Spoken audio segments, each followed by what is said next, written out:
સ્વામિનારાયણ ભગવાને શિક્ષાપત્રીમાં બી બે ચીજ બતાવી કે તમને કોઈ ભૂત પ્રેતાદિકનો ઉપદ્રવ હોય તો ભગવાન કહે છે કે નારાયણ કવચનો પાઠ કરો.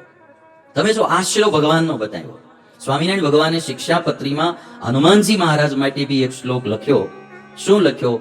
કે ભૂતાદ્યુપદ્રવે ક્વાપી વર્મ નારાયણાત્મકમ જપ્યંચ હનુમન મંત્રો જપ્યો ન ક્ષુદ્ર દૈવતઃ. સ્વામિનારાયણ ભગવાન કે તમને જીવનમાં કોઈ ભૂતાદિક પ્રેતાત્માની કોઈ ઉપદ્રવ થાય તો નારાયણ કવચનો પાઠ કરો. ભાગવતમાં જે નારાયણ કવચ આવે 6ઠા સ્કંદમાં કે ઈશ્વરનો આશ્રય કરો. બરાબર. અને કદાચ ઈશ્વરમાં તમને એટલી બધી નો હજી ફેથ રહેતો હોય તો કહે છે જપ્યંચ હનુમન મંત્રો, હનુમાનજીના મંત્રનો જપ કરો, હનુમાનજી તમારી રક્ષા કરશે. પણ મહારાજ કે ખોટી અંધશ્રદ્ધામાં ફસાવો